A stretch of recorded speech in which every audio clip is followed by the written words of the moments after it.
बहुत समय पहले की बात है। भारत में एक विक्रम सिंह नाम का राजा रहता था। उसके 3 समझदार बेटे थे, अशोक, विराट और देशमुख। राजा ने एक रिश्ते की बेटी को बचपन से ही बड़े प्यार दुलार से पाला था, जो बचपन में ही अनाथ हो गई थी। उसका नाम चंद्रकला था। महाराज, हमारे बच्चे समझदार हो गए हैं। अब हमको उनकी शादी के बारे में सोचना चाहिए। लेकिन हमें ऐसा लगता है कि हमारे तीनों राजकुमार चंद्रकला को पसंद करते हैं और उससे शादी करना चाहते हैं। महारानी, हमें भी कुछ ऐसा ही लगता है, परंतु ये कैसे संभव है? तीनों राजकुमार चंद्रकला को पसंद करें तो शादी कैसे हो सकती है? तो फिर आपकी क्या राय है महाराज? सच कहूँ रानी, तो मैं चाहता हूँ कि चंद्रकला की शादी किसी और दूसरे राजकुमार से की जाए, ताकि तीनों भाइयों के बीच लड़ाई ना हो। यह बात आप सही कह रहे हो महाराज। कुछ तरकीब लगाइए। और एक दिन तीनों राजकुमार राजा को सारी बात बताकर बोले। अब आप तय करें महाराज, चंद्रकला की शादी किसके साथ होनी चाहिए? ठीक है, मुझे एक रात का मौका दीजिए। मैं कल सुबह इस बात का फैसला सुनाता हूँ। राजा ने तीनों राजकुमार की परख करने का फैसला किया और सुबह राजा ने राजकुमारों से कहा, तुम तीनों राजकुमारों को अलग अलग देशों में जाकर कोई अनोखा उपहार लाना होगा। जिसका उपहार सबसे अनोखा होगा, उसके साथ चंद्रकला की शादी कर दी जाएगी। अगली सुबह तीनों राजकुमारों ने व्यापारियों का वेश धारण किया और अपने अपने घोड़े पर सवार होकर चल दिए। सबके साथ एक एक भरोसेमंद मंत्री भी था। वह शहर के बाहर एक छोटे से कस्बे में रात बिताने के लिए ठहरे। कल सुबह होते ही हम लोग अलग अलग दिशा में चल देंगे। 1 साल बाद हम सभी इसी जगह भेंट करेंगे। सुबह होते ही तीनों राजकुमार अपने अपने मंत्रियों के साथ अलग अलग दिशा में चल दिए। राजकुमार अशोक अपने मंत्री के साथ रेगिस्तान, पहाड़, मैदानों और खेतों को पार करते हुए 3 माह बाद भारत पर स्थित विश्वनगर पहुंचे। राजकुमार, यह विश्वनगर है। यहाँ की दौलत, ताकत और संस्कृति के बारे में हमने बहुत कुछ सुना है। ठीक है, तो फिर हम इसी शहर में अपना डेरा डालते हैं। यह जगह देखने में भी बहुत सुंदर है। राजकुमार अशोक और उनके 7 मंत्री ने भी वहीं पर ही डेरा डाल लिया और सुबह होते ही वहां के बाजार की ओर चल दिए। इस बाजार में रेशम के वस्त्र बेचने वालों के व्यापारियों की भरमार है। चलिए जरा कालीन वाले के पास चलते हैं। यह पुरानी कालीन क्यों बेच रहा है?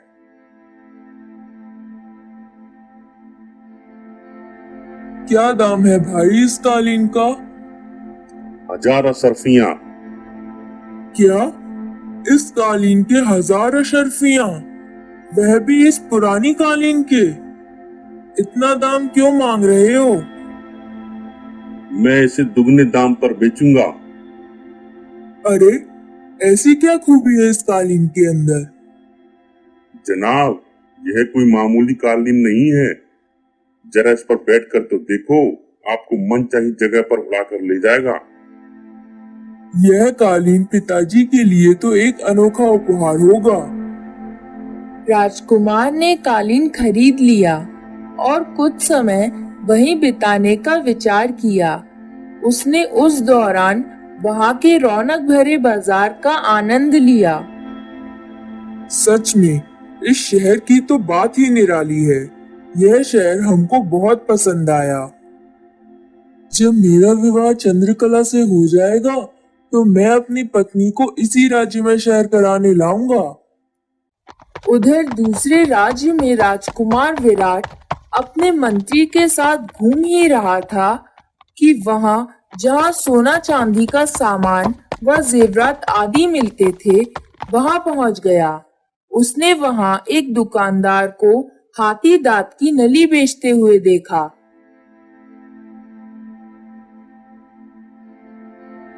मंत्री जी, यह व्यापारी दांत की नली बेच रहा है। चलिए जरा इसके पास चलते हैं। क्या दाम है भाई दांत की नली का? 2000 सोने की अशर्फियां। 2000 अशर्फियां? इस दांत की नली में ऐसा क्या है जो आप इतने दाम मांग रहे हो? यह दांत की नली कोई मामूली नली नहीं है। इस नली के दोनों ओर कांच लगे हैं।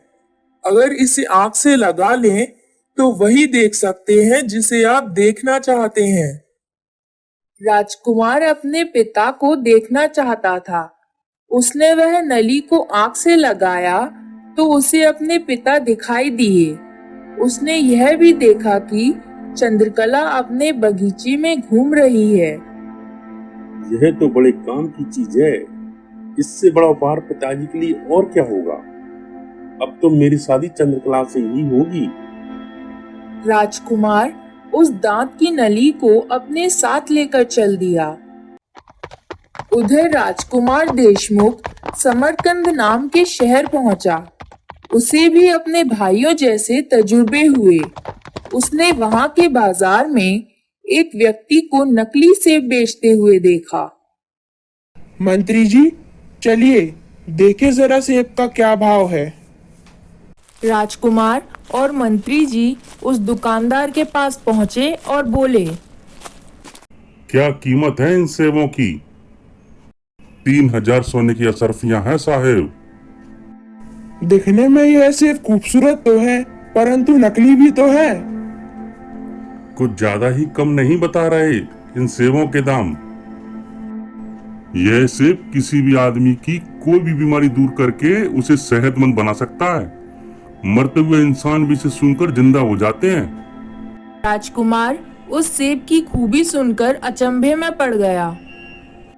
लेना हो तो लो, नहीं तो यहाँ से चलते बनो।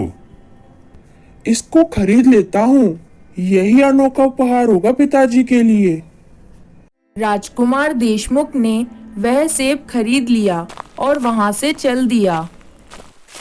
कुछ महीनों बाद तीनों भाई उसी जगह आकर मिलते हैं जहां उन्होंने मिलने का वादा किया था। तीनों भाई अपने पिता से मिलने के लिए चल दिए। सबके पास उनके लिए अनोखा उपहार था। मेरे पास तो एक जादुई कालीन है जो कि दुनिया का सबसे अनोखा उपहार है। अच्छा, मेरे पास भी हाथी के दांत की नली है। यह दुनिया का सबसे अनोखा उपहार है। मेरे पास भी एक अनोखा उपहार है। यह सेब। यह सेब कोई मामूली सेब नहीं है। इस तरह तीनों राजकुमार अपने अपने उपहार की खूबियां बताने लगे। विराट, अपनी जादुई नली में देखकर बताओ कि घर में सब ठीक है ना?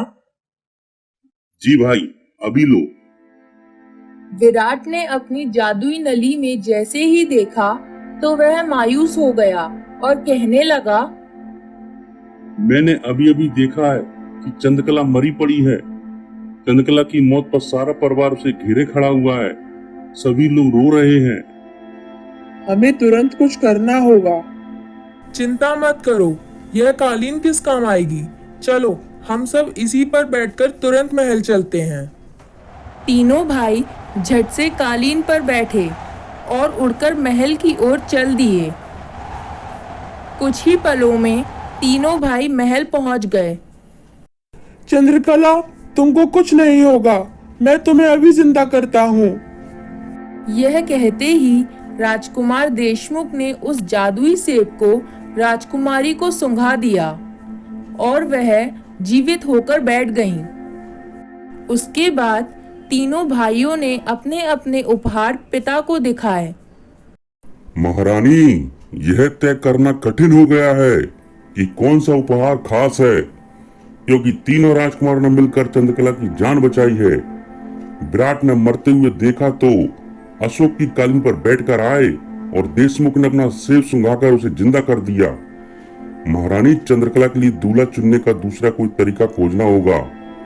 महारानी, मैंने सोचा था कि मेरे बेटे कोई खास उपहार नहीं ला सकेंगे और इसी बहाने चंद्रकला का विवाह किसी दूसरे राजकुमार से कर दूंगा ताकि बेटों में फूट ना पड़े।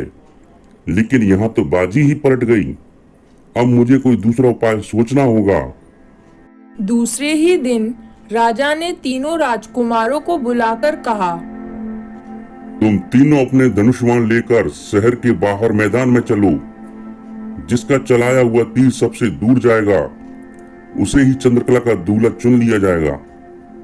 तीनों राजकुमार अपने धनुष्वान लेकर मैदान में पहुंचे। तीनों राजकुमारों ने अपने अपने धनुष से एक साथ तीर छोड़े।